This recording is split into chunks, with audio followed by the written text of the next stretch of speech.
Plano de Voo mais FDC, Especial Indústria, um podcast do Sebrae com a Fundação Dom Cabral. Boa tarde, pessoal. Meu nome é Fabiano Dalla Corte, sou especialista em indústria inteligente do Sebrae Rio Grande do Sul e é uma honra receber vocês aqui hoje. Estamos fazendo uma transmissão focada em tendências de inovação e tecnologia, um trabalho feito em conjunto com a Fundação Dom Cabral e Sebrae Rio Grande do Sul.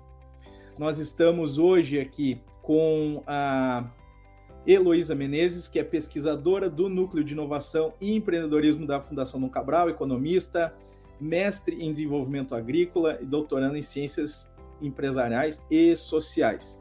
Também estamos hoje com a presença do Márcio Pires, que é gerente de inovação do Sebrae Rio Grande do Sul, e ambos estão aqui hoje para falar, né, sobre o estudo o estudo sobre tendências em inovação e tecnologia que nós fizemos em conjunto, a Heloísa vai trazer os resultados, as recomendações do estudo. Márcio tem a proposta de fazer a conexão entre essas recomendações do estudo e como as pequenas empresas podem alavancar sua inovação, seu foco para a inovação e tecnologia. E esse estudo, ele faz parte de um trabalho que foi encomendado pelo Polo Sebrae da Indústria. O Polo Sebrae da Indústria é um núcleo de desenvolvimento de ações para a indústria que está ancorado no Rio Grande do Sul, no Sebrae Rio Grande do Sul. Trabalha com 3 pilares, um pilar focado em competitividade industrial, um pilar focado em ESG e um pilar focado em indústria inteligente. E esse estudo específico aqui, ele tem muito a ver com os 3 pilares, né? Mas principalmente com o pilar de competitividade da indústria e com o pilar de indústria inteligente. A partir daí, nós encomendamos, né, em uma parceria, na verdade, encomendamos, mas nós trabalhamos juntos, né, com a Fundação Dom Cabral, Sebrae Rio Grande do Sul, Polo Sebrae da Indústria e Fundação Dom Cabral, em um roadmap de análise de cenários e de geração de oportunidades para pequenas e médias empresas, certo? Esse trabalho, ele começou com um estudo sobre um ambiente econômico e de competitividade, passou pelos fatores-chave para ganhos de produtividade, que foi apresentado no último evento que fizemos em parceria, né? E esse agora é o terceiro de 6, né, fatores-chave para tecnologia e inovação, riscos e oportunidades. E a partir daqui, né, a gente tem mais 3, então eu já convido para quem está nos assistindo aqui, possa ficar ligado, né, para assistir os próximos lançamentos dos próximos 3 estudos além desse. Então esse é o terceiro, né, de 6, dessa série de 6 estudos que nós temos. Certo? Então esse é o contexto, né, dentro dessa nossa chamada de hoje aqui, e nós temos 2 grandes especialistas para falar sobre o assunto de inovação, e que tem tudo a ver, né, com o desenvolvimento industrial, que é o foco do Polo Sebrae da Indústria, certo? E para a gente encaminhar o nosso assunto hoje, eu chamo a Heloísa, né, que já foi previamente apresentada. Heloísa, por gentileza, gostaria de chamar para apresentar o estudo, apresentar os resultados, as recomendações, né, e fazer essa conexão aí com o Sebrae, junto com o Márcio, né, que está aqui conosco. Heloísa. Obrigada, Fabiano. Prazer estar aqui com vocês, com o Márcio, oportunidade da gente explorar os resultados dessa jornada muito legal que a Fundação Dom Cabral criou junto com o Sebrae. Então, temos resultados incríveis em todos os relatórios e resultados que merecem ser difundidos, né? Então, hoje a gente vai falar sobre inovação e tecnologia. Nós fizemos um diagnóstico e um olhar para frente, né? Sobre os vários aspectos que dizem respeito aos vários fatores que impulsionam a inovação e tecnologia no mundo, no Brasil, e sempre a nossa recomendação final é para que os pequenos negócios tenham cada vez mais acesso, tenham familiaridade com o tema, né? E o Sebrae trabalha muito bem com isso. Eu vou fazer aqui, vou compartilhar aqui uma apresentação com alguns dos resultados e aí eu vou chamar a Márcio também para participar dessa conversa. Organizei as principais 10 mensagens que o nosso estudo trouxe, né? São mensagens tanto que têm um olhar sobre diagnóstico, como também sobre tendências e recomendações para os pequenos negócios inovarem mais dentro das suas oportunidades e possibilidades, tá? Então, primeira mensagem, gente: inovar não é fácil, é um processo complexo, é um processo de longo prazo e que depende de vários fatores, não é simples, né? E sempre que a gente trata de temas complexos, há uma interdependência entre os vários fatores que dizem respeito àquele tema, né, que é complexo. Então, para uma empresa inovar, o ideal é que ela esteja num ambiente adequado, né, num ambiente de negócios adequado, um ambiente para inovar, que seja estimulador para a inovação, né, uma regulação adequada, uma infraestrutura adequada, precisa ter investimento, né, ou condições para investir, na medida em que aumenta ou que no Brasil se reduzem fontes de financiamento pública, aparecem também várias fontes alternativas, né, como capital de risco, que são oportunidades, né? Para uma empresa inovar, ela precisa ter capital humano. E aí, no estudo, a gente explorou sempre no viés de capital humano, tanto dos trabalhadores, né, nas empresas, como também dos gestores, né? Inovar significa ter um mindset inovador, né? E o ideal é que toda empresa tenha esse mindset inovador.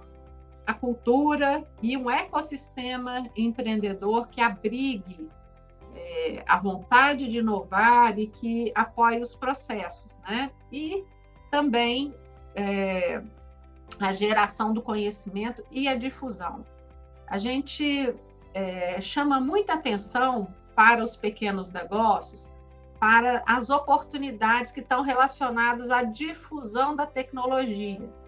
Muitas vezes a pequena empresa, aqui não falando em especial de startups, né, inovadoras, ela não tem condições de inovar por dentro, ou seja, o pequeno empreendedor nem sempre tem um time de inovação, né? Mas ele encontra no mercado muito conhecimento, muita inovação já criada por outros.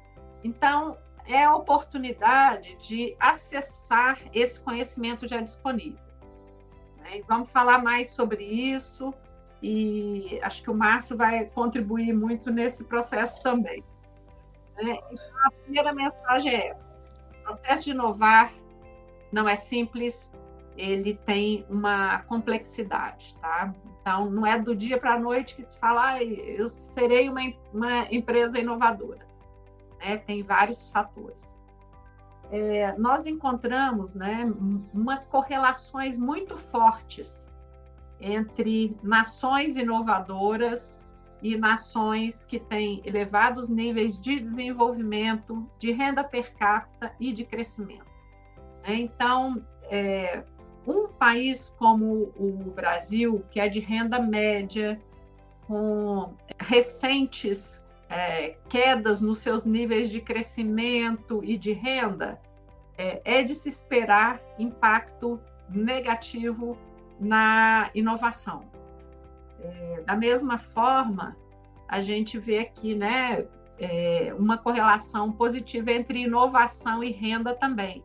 O Brasil está numa posição bastante, eu diria, inferior aqui dessa curva. A Índia é que está com esse círculo bastante grande, né? Então, aqui, esse é um dado do Global Innovation Index, e que mostra que a Índia reuniu várias condições entre os países de renda média para inovar mais rápido. E o Índice Global de Inovação mostrou isso. Tá? A terceira mensagem. A gente, no Brasil, teve muitos avanços institucionais recentes. Né? Aqui a gente pode citar alguns aperfeiçoamentos institucionais e de mecanismos de apoio a partir dos anos 2000, desde lá a criação dos fundos setoriais e lei do bem, mas a gente ainda não viu resultados desses avanços de uma maneira muito clara em termos de melhor posicionamento do Brasil nos rankings de inovação. Agora, tivemos avanços recentes bem interessantes, principalmente para as micro e pequenas empresas. Destaco aqui Embrapi, destaco o marco legal das startups e uma maior amplitude dos instrumentos do Sebrae.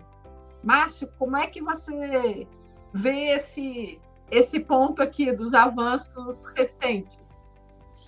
Com certeza, né, Heloísa? Bom, antes de mais nada, boa tarde para todo mundo que está nos assistindo aí. É um prazer fazer parte desse webinar, né? Mas a gente tem, principalmente falando de Rio Grande do Sul, né? A gente tem tido muitos avanços importantes nessa parte regulatória, né? Nós temos um programa chamado de Cidade Empreendedora, que está dentro do ambiente de políticas públicas, né? E esse programa, ele conta com um eixo de inovação no estado. Esse eixo de inovação está presente, eu acho que em 17 maiores municípios do estado. E um dos produtos que o eixo de inovação traz é o produto de ajuda os municípios a elaborar a sua lei de inovação, a lei municipal de inovação, e depois a regulamentar essa lei, né? E daí na regulamentação dessa lei entram aspectos como a questão de incentivos fiscais, a questão de menor burocracia para abertura de empresas, entra a questão de digitalização do próprio ambiente público, né? Esse ambiente mais acessível aos pequenos negócios, entra uma questão também de criação de sandbox regulatório para que startups possam usar o território para fazer validação de novas soluções. Então, com certeza, o marco regulatório, né, ele trouxe esses avanços importantes. Os municípios estão evoluindo numa velocidade bem interessante, né? Eu falo do ponto de vista do Rio Grande do Sul.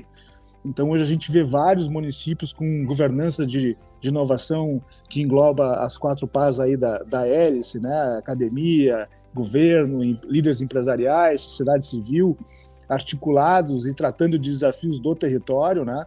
E aí as políticas públicas caminham para e passo com esses movimentos, e então um momento muito promissor que nós encontramos dentro do Estado.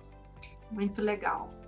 Márcio chamou a atenção para a importância da institucionalidade, para a importância dos atores, né? E nessa evolução que a gente viu recentemente de tripla hélice da inovação para quádrupla hélice, né? A gente tem a sociedade, a gente tem outros atores que surgiram, né? Desde que o conceito de tripla hélice apareceu, como as próprias startups, né? Enfim, a gente teve um enriquecimento muito grande dos ecossistemas. E Márcio chama a atenção para o papel muito relevante que é dos ecossistemas locais e regionais de inovação. É claro que quando a gente fala de inovação e principalmente de tecnologia e de hard science, que é a base das grandes inovações disruptivas tecnológicas, a gente precisa aí de ter esses clusters de ciência e tecnologia. O Brasil só tem cluster listado entre os 100 maiores do mundo, que está em São Paulo, né, região metropolitana de São Paulo.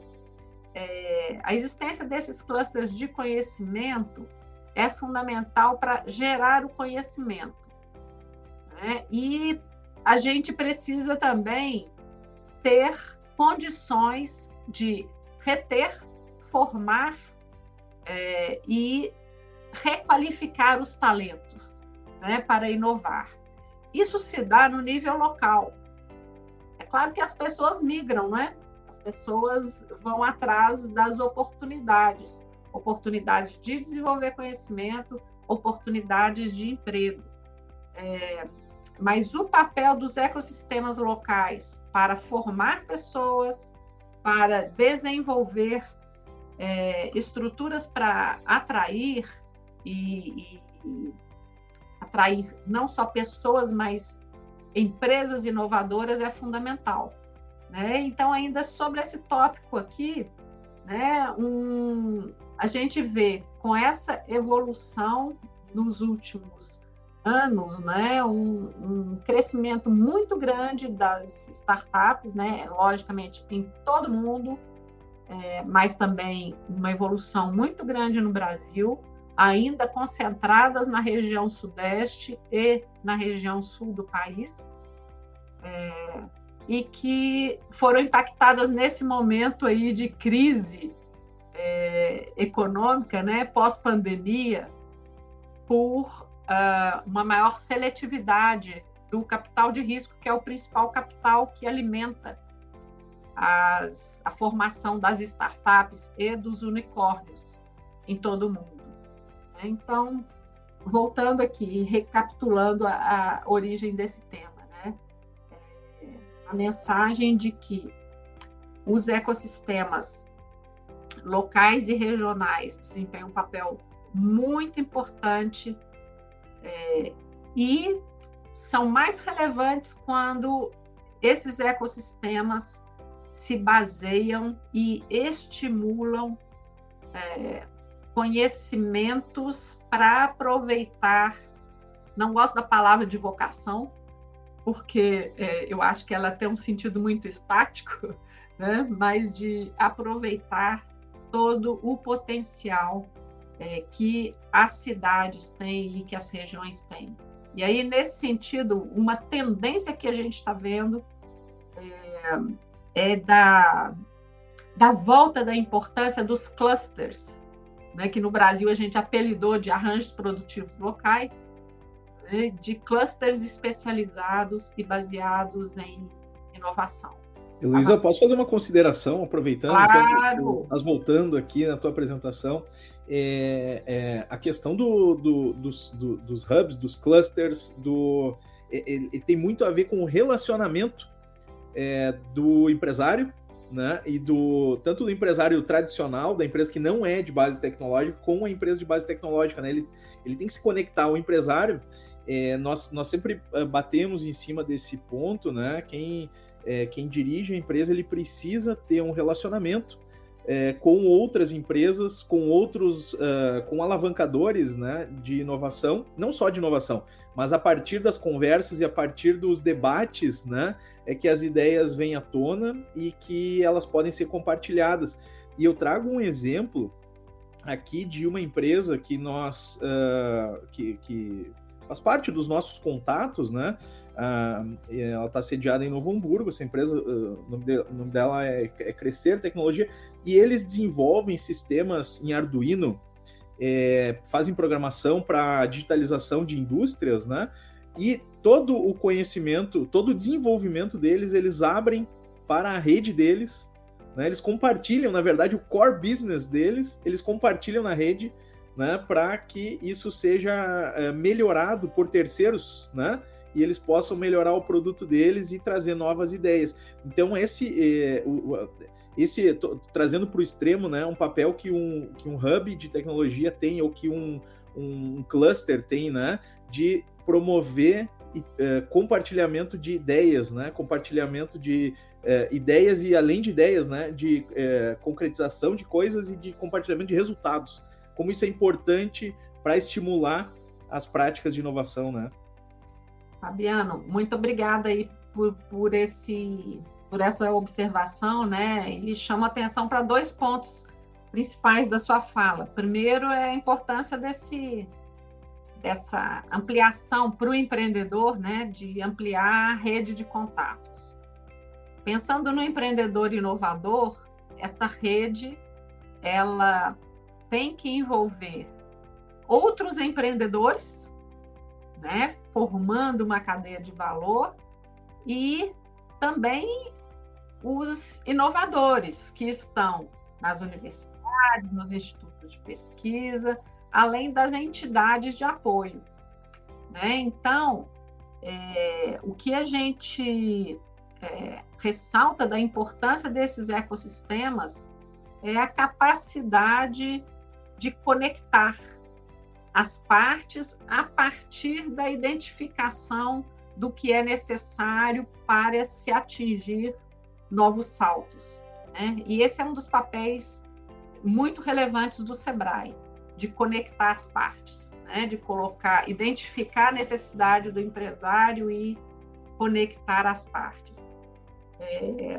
E chama atenção para essa importância de rede de contatos, até em vários pontos que também afetam cada vez mais até a inovação, que é a diversidade, né? O crescimento de oportunidades, por exemplo, para negros se dá por cota, né? Mas também por inserção e aumento de rede de contatos, né? Então, isso vale para inovação também. Perfeito. Heloísa, eu quero fazer um link aqui com o Márcio também, pedir para o Márcio nos dar alguns exemplos de como o Sebrae pode ajudar, tanto o Sebrae Rio Grande do Sul, mas nós estamos falando do Brasil todo, né?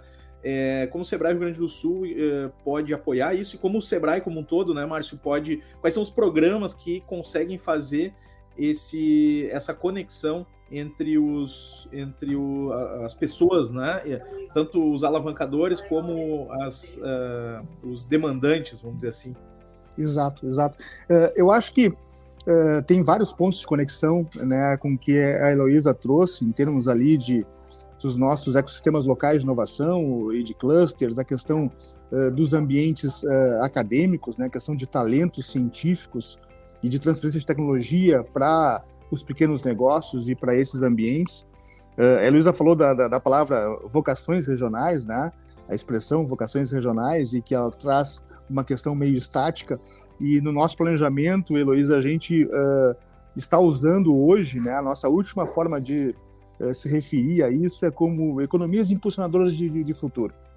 São economias que têm um bom potencial na região, que estão conectadas com o cenário futuro que a região deseja para ela, né? E precisam ser desenvolvidas, né? A partir de inovação, de tecnologia, de investimentos, né?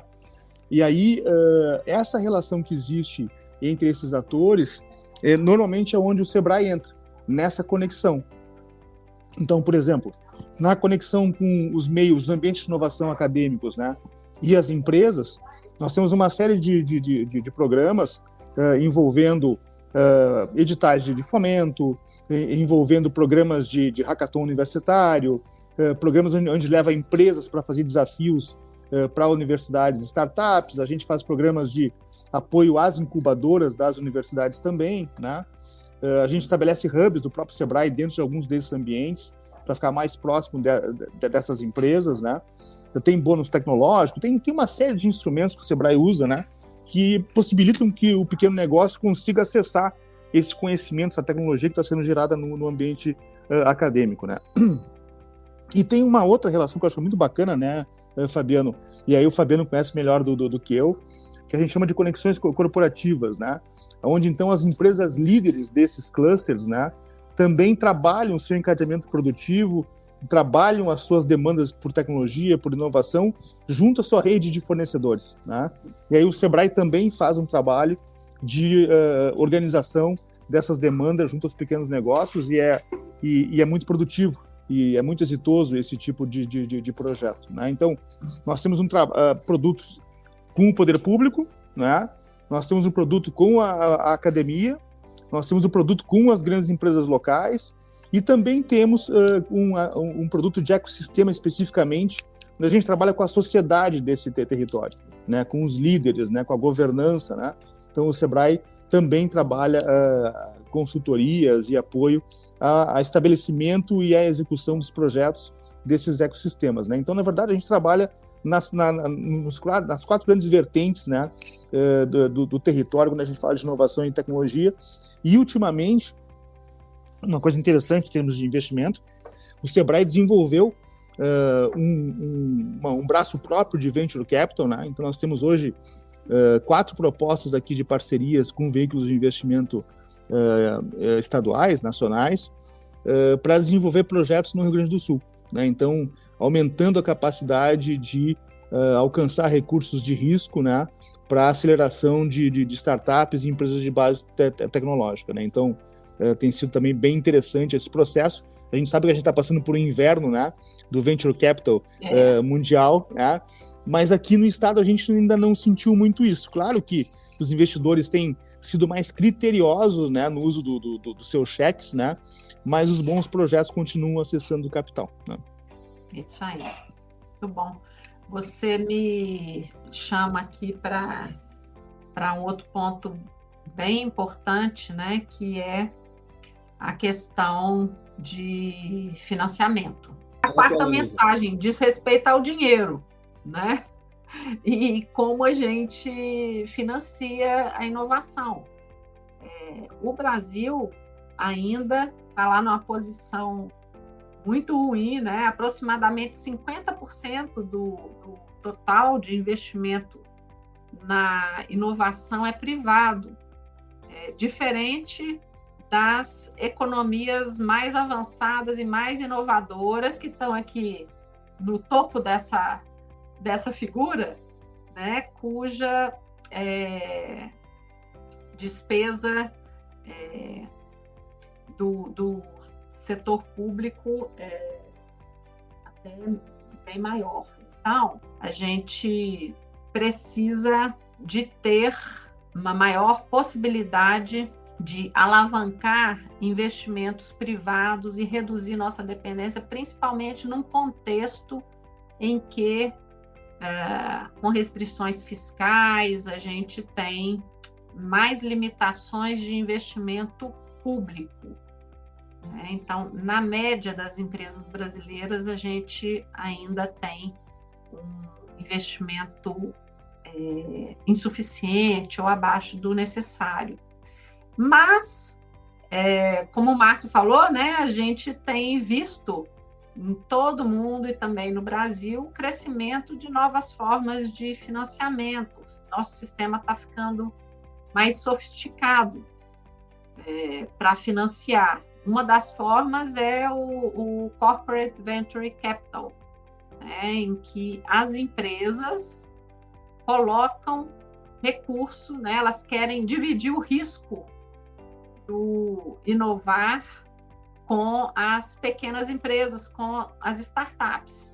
Então, nós vimos a partir de 2020 um crescimento, a partir de 2019, um crescimento muito grande das unidades de CVC no Brasil, sofreu impacto, né, na pandemia e no pós-pandemia, mas ainda é um capital que ainda aporta muito pouco recurso no Brasil, né? É um sistema em processo de amadurecimento, mas é um sinal muito positivo de sofisticação e de uma visão das grandes empresas sobre a importância da inovação aberta, né, e delas utilizarem as pequenas empresas e as startups como alternativa de inovação.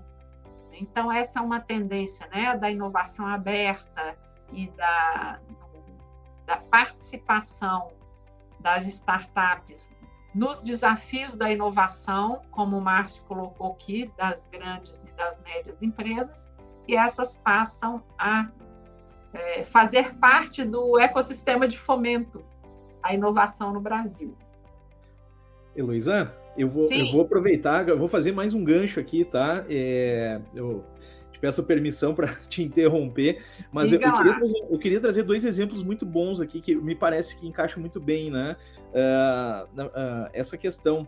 O que nós estamos vendo, nós que trabalhamos especificamente com indústria, nós estamos vendo um movimento nas cadeias produtivas, tá? E esse movimento é o seguinte: as grandes empresas, elas estão deixando de demandar mais das cadeias, estão começando a internalizar processos, que é muito diferente daquilo que nós víamos, né, na teoria de Porter lá desde os anos 70, né, que é terceirizar o que não é estratégico. O que está acontecendo é que as indústrias, principalmente as grandes, né, elas estão trazendo para dentro dos seus processos que não são estratégicos, né? Porém, eles são mais fáceis de gerenciar por meio da tecnologia. Então, a tecnologia tem permitido as grandes indústrias flexibilizarem mais seus processos internamente, certo? Por um lado, para a cadeia produtiva, e pensando na pequena empresa, isso não é positivo, não é tão bom, né? Agora, para a parte de inovação, isso é muito importante porque as startups estão sendo demandadas para isso. Então, para ajustar um processo interno, para otimizar um processo ou para digitalizar um processo, né? Ou até para ir para hardware, né? Nós temos muitas startups que trabalham com hardware também, então hardware e software startups estão sendo demandadas e internalizadas para poder promover essa reverticalização das cadeias, de algumas delas, tá? Não estou falando de todas, né? Mas nós estamos vivendo aqui, pelo menos aqui no Rio Grande do Sul, e sei que algumas cadeias, alguns clusters no Brasil também estão passando por isso, essa reverticalização. E as startups estão sendo vetores importantes para isso, né? Então eu queria trazer isso. E o segundo ponto, citando a questão da inovação aberta, tive a oportunidade de conversar com alguns alemães e com brasileiros que estão na Alemanha, que nós vemos como um país, né, que tem um desenvolvimento tecnológico alto, que a inovação aberta, ela não é tão aberta assim lá na Alemanha. E aqui no Brasil, empresas brasileiras que estão vendendo lá para a Alemanha, que estão se internacionalizando para lá, elas têm visto o ambiente brasileiro muito melhor para a inovação aberta do que o alemão, por exemplo, né, para a gente fazer um paralelo entre as duas economias, né? Porque os alemães eles têm uma inovação aberta dentro de sistemas proprietários. Então, são as suas linguagens das suas empresas, são os equipamentos das suas empresas que têm que ser utilizados nessa inovação, né? Diferente aqui do Brasil, onde a inovação aberta ela é bem mais aberta, vamos dizer assim, né? Então, eu queria trazer essa nota aqui para a tua apresentação, né, que são pequenas experiências que nós temos visto ao longo do tempo. Então, por mais que o nosso ambiente de inovação, historicamente, ele não seja tão positivo, nós temos um futuro interessante aí, né? Pensando na inovação aberta, pensando nessa incorporação, nessa conexão entre startups e grandes indústrias, né? Legal, startups muito acabam sendo um vetor Fabiano. importante. Até complementando, desculpa, Heloísa, mas o Fabiano, eu acho que é bem bacana, porque nesse processo de corporate venture capital, né, e inovação aberta, a gente tem visto alguns sinais interessantes. Eu não vou citar o caso especificamente, né, o nome das empresas, mas nós temos 2 grandes empresas gaúchas que têm os seus fundos de corporate venture capital e que fizeram um co-investimento, são empresas concorrentes de grande porte, e fizeram um co-investimento numa startup, né, que tinha uma tecnologia que antecipava o roadmap tecnológico dessas grandes empresas, né, e a startup em 2 anos aumentou em muitas vezes o seu valor de mercado, né. Então são movimentos, por exemplo, que não eram imagináveis há 3 anos atrás, né? Não estou falando de 10 anos atrás, estou falando de 3 anos atrás, 2 anos atrás, né? Então, essas mudanças são muito rápidas, né? De cultura, de mindset empresarial mesmo, em termos de inovação aberta, e elas estão no nosso dia a dia hoje, e são sinais bem positivos de um futuro aí promissor em relação a esse tema. Outro sinal positivo também, Márcio, está dado pelas próprias universidades, institutos de pesquisa. Eu acho que a Embrapi ela dá um empurrão, né, na medida em que traz os seus institutos, força seus institutos a irem para o mercado, e isso gera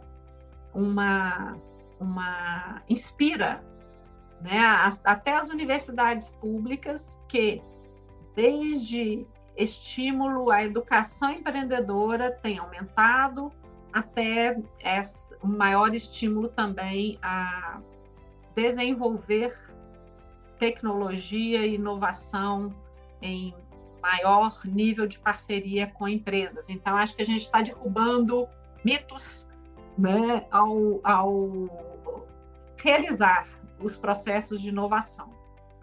Então, é um movimento legal. Complementando um ponto que Fabiano trouxe aí, a questão do maior nível de abertura.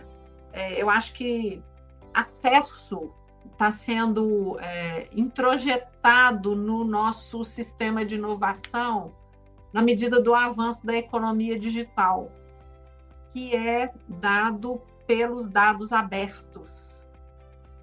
Quando você faz inovação em modelo de negócio, em produtos e em processos, cada vez mais baseado em dados, né, em que você avança a digitalização não só de processos, mas gerar novos produtos, novos serviços e novos modelos de negócio baseados em dados. Quanto mais a gente tem acesso a dados abertos, mais estímulo a gente tem a democratização da inovação, né, as startups e as empresas de maior porte gerarem inovações. Então, é um movimento que a gente está vendo forte no mundo todo e no Brasil também, né? O uso cada vez maior de dados abertos como estratégia para a geração de novos negócios. E aí, voltando ou aprofundando mais nesse tema, né, do digital, né, a gente precisa do avanço da infraestrutura digital, com acesso, dando acessibilidade à conectividade, tanto para os pesquisadores como para os usuários e as empresas. A inovação digital requer não só que a empresa inovadora tenha acesso à infraestrutura, mas a inovação digital requer a participação, né, principalmente nos negócios, que são negócios plataforma, requerem uma participação do usuário muito ativa. Então, uma plataforma de mobilidade não funciona onde não tem acesso à infraestrutura digital, à infraestrutura de telecom, né? Então, esse é um outro ponto fundamental e significa aí algumas mensagens, né, que a gente precisa, ao pensar em infraestrutura para P&D, pensar não só em infraestrutura laboratorial para os pesquisadores, mas cada vez mais a gente precisa de infraestrutura de telecomunicações, acesso e acessibilidade, quer dizer, valor acessível, né? E a gente precisa que isso seja, vamos dizer, cada vez mais universal. O acesso à infraestrutura digital passou a ser, inclusive no Brasil, considerado um direito fundamental do cidadão, né? Porque é através dela que o cidadão vai ter cada vez mais acesso a serviço público, inclusive, como saúde, educação. Uma outra mensagem, né, que a gente tem janelas de oportunidade muito importantes relacionadas a acesso a tecnologias de ponta que estão com patentes maduras. Aqui nesse gráfico de verdinho claro, né, azul claro, a gente tem aqui na barra maior, que é inteligência artificial, com nível de maturidade, assim, um grande número de patentes prestes a cair. Então, isso, uma patente, né, que cai, ela entra em domínio público. Então, pensando em pequenos negócios, né, quebras de patente dão mais acessibilidade às startups que não têm recurso para pagar, a pequenas empresas para usar essas tecnologias. Quanto mais se investe em ativos intangíveis, que são capital de marca, capital relacional, ou seja, fazer negócios por plataformas, e capital de dados e análise de dados, quanto mais se investe nisso, que é ativo intangível, maior produtividade e agregação de valor a empresa terá. Então, o mundo digital está por aí. E o importante, pensando em pequeno negócio, é que é o seguinte: investir em intangíveis, muitas vezes, é muito mais barato do que investir em tangíveis, em máquinas, equipamentos, que às vezes são muito caras e inacessíveis para o pequeno negócio.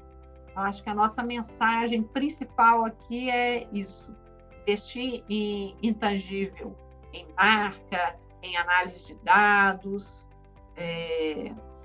pode ser mais barato e mais acessível para os pequenos negócios e gera os melhores resultados. E aí a gente fala, né, em TI, no uso maior de tecnologia da informação também. E uma boa notícia, né, é que as pequenas empresas, elas hoje representam, as micro e pequenas empresas representam a maior parte das empresas de tecnologia de informação no Brasil. Então, essa mensagem de que as empresas devem investir mais em tecnologia da informação, em intangíveis, é também uma oportunidade de negócio para as micro e pequenas empresas. Sobre o ecossistema nós já falamos, e a última mensagem aqui que eu deixo é as tendências, né, considerando os vários riscos globais que a gente vê muito ligados à emergência climática, ao combate ao câmbio climático, à necessidade de mudança de matriz energética e as enormes oportunidades de agronegócio, né, são excelentes oportunidades para os ecossistemas de empreendimentos inovadores. E a gente vê um crescimento muito grande dos negócios de impacto no país. Esses negócios de impacto são negócios formados em especial por startups, né? São empresas que querem sim ganhar lucro, mas com propósito, né? Um propósito de impacto social e ambiental.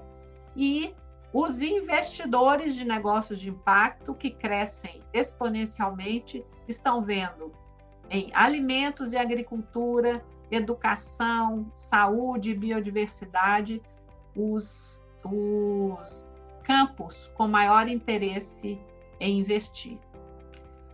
Finalizando aqui, gente, e jogo aí para o papo, para o Dalla Corte e para o Márcio também, algumas recomendações que a gente traçou no nosso estudo. Alguns deles aqui a gente já comentou, né, como essa terceira recomendação, né, de aproveitar essas oportunidades de conexões com médias e grandes empresas para atender suas demandas, a inserção ativa nos ecossistemas, né? Falamos muito do ecossistema local e regional, mas não se restringir a eles, né? Ir para o mercado global e se relacionar com parceiros internacionais é fundamental. Essas oportunidades ligadas à descarbonização, aos processos de digitalização, são fundamentais de serem observadas. e correr atrás das tecnologias que estão cada vez mais acessíveis para os pequenos negócios, e aí o Sebrae pode falar à vontade sobre como acessar, e tem fontes de fomento para isso. A última mensagem aqui, né, é que inovar é, acima de tudo, uma boa gestão da estratégia e dos processos. Para os pequenos negócios, muitas vezes é mais fundamental inovar em processos para ganho de produtividade, né, até para serem resilientes, né, e a gente fala aí, identifique seu momento camelo, que é aquele momento em que a empresa precisa ser resiliente, precisa ter condições de sobreviver mesmo num deserto, em crise, né, e também tem aquele seu momento unicórnio, que é a oportunidade de crescer através da inovação. Então, a boa gestão dessa estratégia da inovação, ver o momento de investir em processos para redução de custo é fundamental. Márcio e Fabiano, fico por aqui, eu acho que a gente pode complementar aí com as observações de vocês. Heloísa, eu achei muito interessante essas recomendações finais agora da tua apresentação, né? E sabe que alguns slides atrás ali tu tinhas apresentado sobre a inteligência artificial e sobre algumas patentes que estão caindo, né? Eu tive a oportunidade de ouvir no Congresso Brasileiro de Inovação da Indústria, em 2019, a Ana Paula Assis, que na época era presidente da IBM América Latina, hoje ela é presidente, inclusive, da IBM Europa, né? E na época ela falou uma coisa muito interessante que eu levo, inclusive, para as minhas falas, né? Eu replico essa informação que ela trouxe, esse ponto de vista. Então, olha só que legal. Ela comentou que o Brasil é muito bom em algumas temáticas. Por exemplo, agronegócio, saúde, gestão financeira e entender o comportamento do consumidor, né? E ela comentou o seguinte, que o que é importante nesse processo é que nós não desenvolvamos novas tecnologias, novas inteligências artificiais para trabalhar isso, que a gente possa utilizar as que já existem, as tecnologias que já existem e adaptar a essas temáticas que nós somos bons, né? Finanças, saúde, agro e comportamento de consumo, né? E fazer essa adaptação, e os ganhos, eles podem estar aí muito mais do que competir com tecnologias que já estão bem fundamentadas, né? E aí eu quero fazer também uma provocação para vocês dois, né? Na verdade, como vocês enxergam essa afirmação e como a gente pode alavancar isso, né? E principalmente eu quero já passar a bola para o Márcio aqui, para que o Márcio possa dar uma cor para essa afirmação, né? Como é que a gente pode efetivamente botar na prática isso, né? Como é que a gente pode alavancar uma pequena empresa, por exemplo, que está utilizando uma ferramenta de terceiro, como é que a gente pode preparar ela, como a gente pode alavancar e como a gente pode buscar financiamento, né? Melhorar o modelo de negócio, na verdade, o primeiro ponto, né? Como é que a gente pode seguir esse roadmap? Márcio, passo para ti a pergunta. Bacana. Bom, Dalla Corte, eu acho que o primeiro passo, né, desse roadmap, ele começa no empreendedor, né, na cabeça do empreendedor. A maior complexidade da inovação, ela normalmente não está na tecnologia ou no investimento, ela está no mindset, né, do empreendedor, na questão mais cultural, né? Então, o empreendedor, ele precisa compreender que nós estamos vivendo um mundo, né, de grande abundância. Grande abundância de oportunidades, de tecnologias, de grande dinâmica de mudança de cenários, comportamentos. Isso gera algumas ameaças para os negócios tradicionais, né? mas também gera uma série de oportunidades, que se forem bem aproveitadas, né, vão gerar novos negócios, novos processos, novas economias, né, que tem um potencial muito interessante de desenvolvimento, né? E aí, eu acho que o que ilustra, o que traz mais cor, como tu disse, né, para esse processo, ilustrando isso, por exemplo, é o agronegócio gaúcho, que é muito tradicional, né?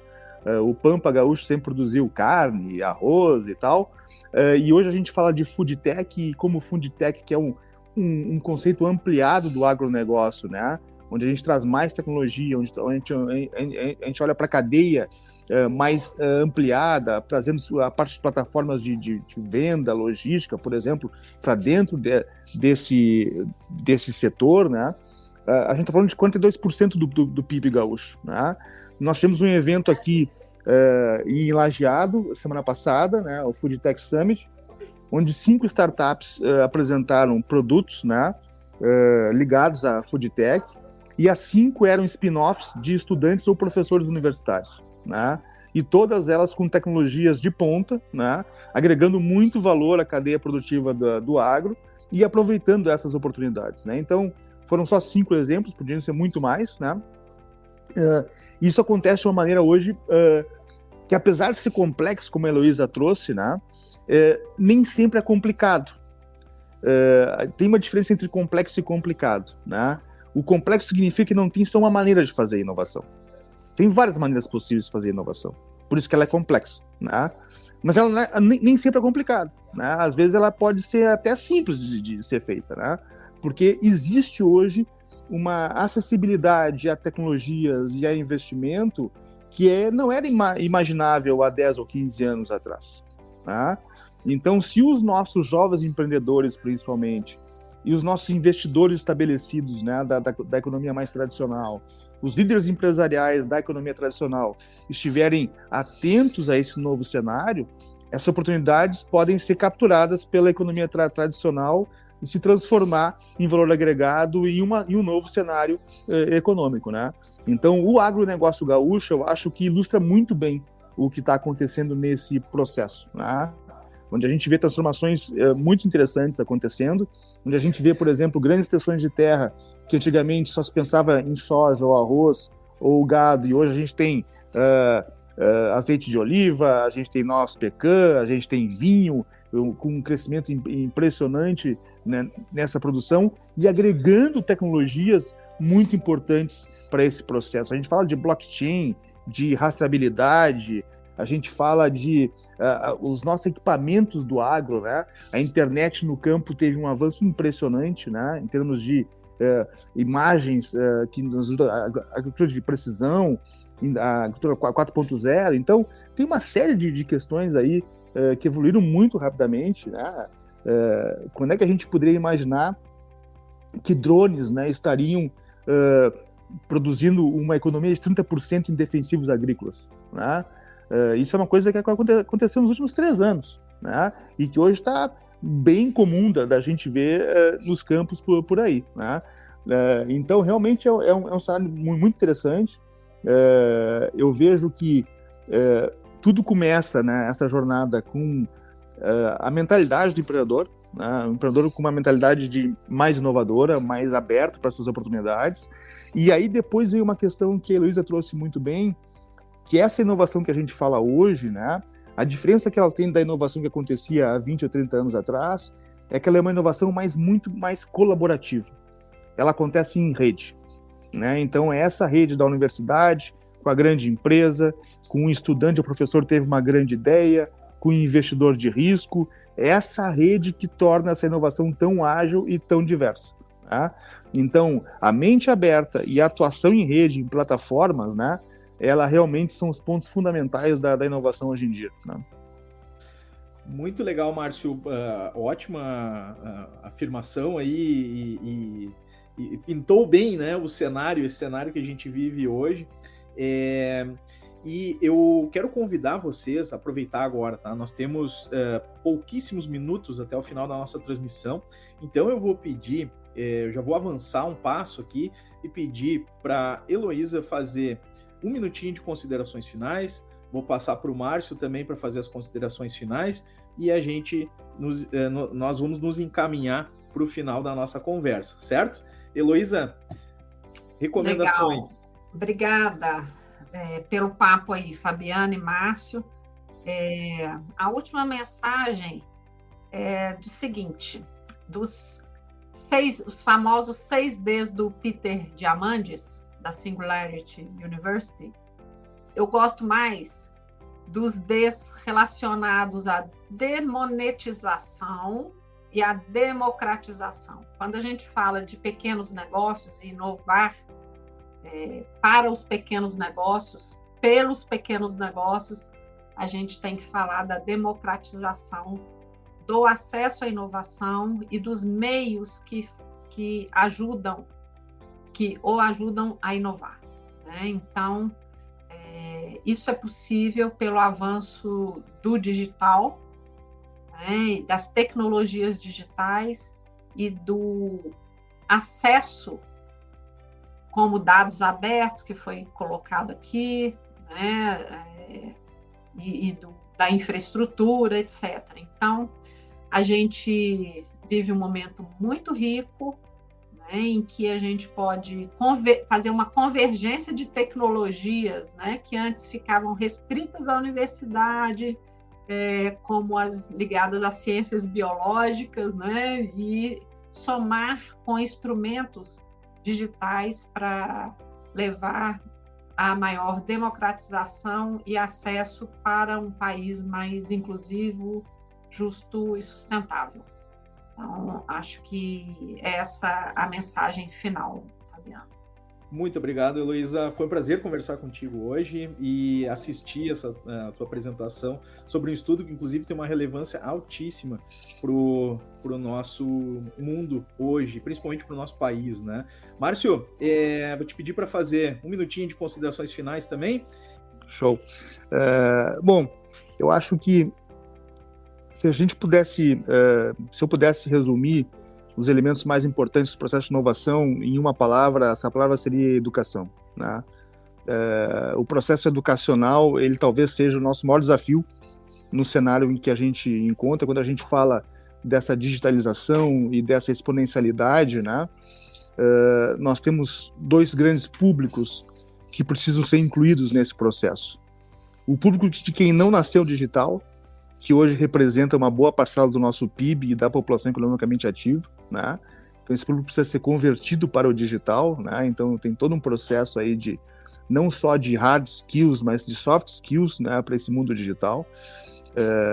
E aí onde eu me incluo, né, como um cinquentão, né? E também um outro desafio que é muito importante e talvez até mais difícil, que é a reconversão do processo de formação dos nossos estudantes, né, dos nossos jovens, né? Então, ainda nós temos modelos educacionais que não estão totalmente alinhados com o que nós conversamos aqui durante esses 60 minutos, né? Então, essa reconversão dos nossos modelos educacionais, preparando os nossos filhos, né, os nossos jovens, para esse mundo sobre o qual a gente tem conversado, ele é fundamental, né? Então, eu acho que o investimento realmente na educação, para que os nossos jovens e os nossos adultos estejam preparados para capturar essas oportunidades, ele é cada vez mais fundamental. Legal, muito obrigado, Márcio. Essas tuas afirmações aqui, essas tuas considerações, elas podem gerar, inclusive, mais um estudo, né, especificamente focado em educação. Isso é muito importante também, e gerar novas recomendações aí no modelo que a Heloísa fez há pouco, certo? Agradeço, Márcio, a tua participação aqui. Foi uma honra mediar essa conversa com dois grandes conhecedores da área de inovação.